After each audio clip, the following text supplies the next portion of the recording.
দ্বাদশ জাতীয় সংসদ নির্বাচনে মনোনয়ন প্রার্থীদের চূড়ান্ত তালিকা প্রকাশ করেছে আওয়ামী লীগ। বেশ কিছু আসনে পরিবর্তন আনা হয়েছে, বেশ কিছু প্রার্থী বাদ দেওয়া হয়েছে।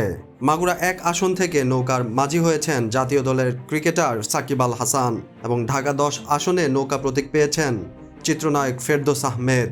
এদিকে জামালপুর 4 আসনে ডাক্তার মুরাদ হাসানের পরিবর্তে নতুন করে মনোনয়ন দেওয়া হয়েছে মাহবুবুর রহমানকে। ঢাকা 4 আসনে নতুন করে মনোনয়ন দেওয়া হয়েছে অ্যাডভোকেট সানজিদা খানমকে। এর আগে 2008 সালে তিনি ঢাকা 4 আসনের সংসদ সদস্য ছিলেন। ঢাকা 7 আসনের সর্বশেষ সংসদ সদস্য ছিলেন হাজী সেলিম। এর আগে 2014-তে স্বতন্ত্র প্রার্থী এবং 2018-তে নৌকা প্রতীক নিয়ে জয়লাভ করেছিলেন তিনি। এবার মনোনয়ন দেওয়া হয়েছে সেলিম পুত্র সোলাইমান সেলিমকে। এছাড়াও পরিবর্তন এসেছে ঢাকা 14 এবং ঢাকা 11 আসনে। ঢাকা 14 আসনে নতুন করে মনোনয়ন পেয়েছেন যুবলীগের সাধারণ সম্পাদক মাইনুল হোসেন খান নিখিল। এর আগে ঢাকা 14 আসনের সংসদ সদস্য ছিলেন আগা খান মিন্টু।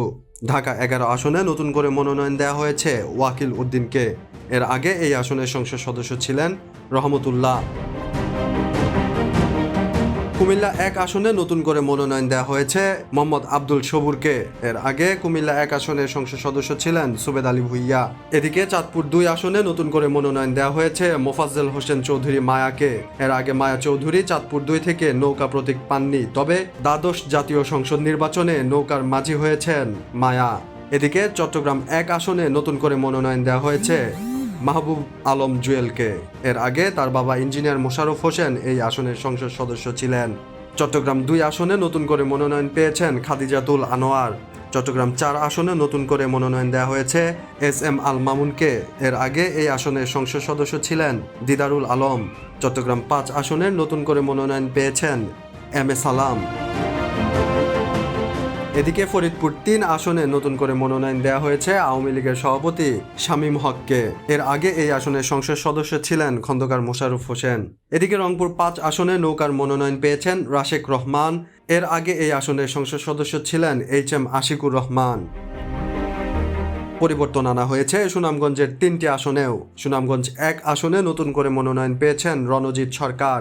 এর আগে এই আসনের সংসদ সদস্য ছিলেন মোয়াজ্জেম হোসেন রতন। সুনামগঞ্জ 2 আসনে নতুন করে মনোনয়ন পেয়েছেন আব্দুল্লাহ আল মাহমুদ চৌধুরী। সুনামগঞ্জ 4 আসনে নতুন করে মনোনয়ন পেয়েছেন সাবেক PSC চেয়ারম্যান মোহাম্মদ সাদিক। মৌলভীবাজার 2 আসনে নতুন করে মনোনয়ন পেয়েছেন শফিউল আলম চৌধুরী। চলতি মাসের 15 তারিখে প্রধান নির্বাচন কমিশন কাজী হাবিবুল আউয়াল নির্বাচনের তফসিল ঘোষণা করেন। তফসিল অনুযায়ী মনোনয়নপত্র দাখিলের শেষ দিন 30 নভেম্বর। মনোনয়নপত্র যাচাই বাছাই চলবে 1 থেকে 4 নভেম্বর পর্যন্ত। মনোনয়নের আপিল ও নিষ্পত্তি 6 থেকে 15 ডিসেম্বর।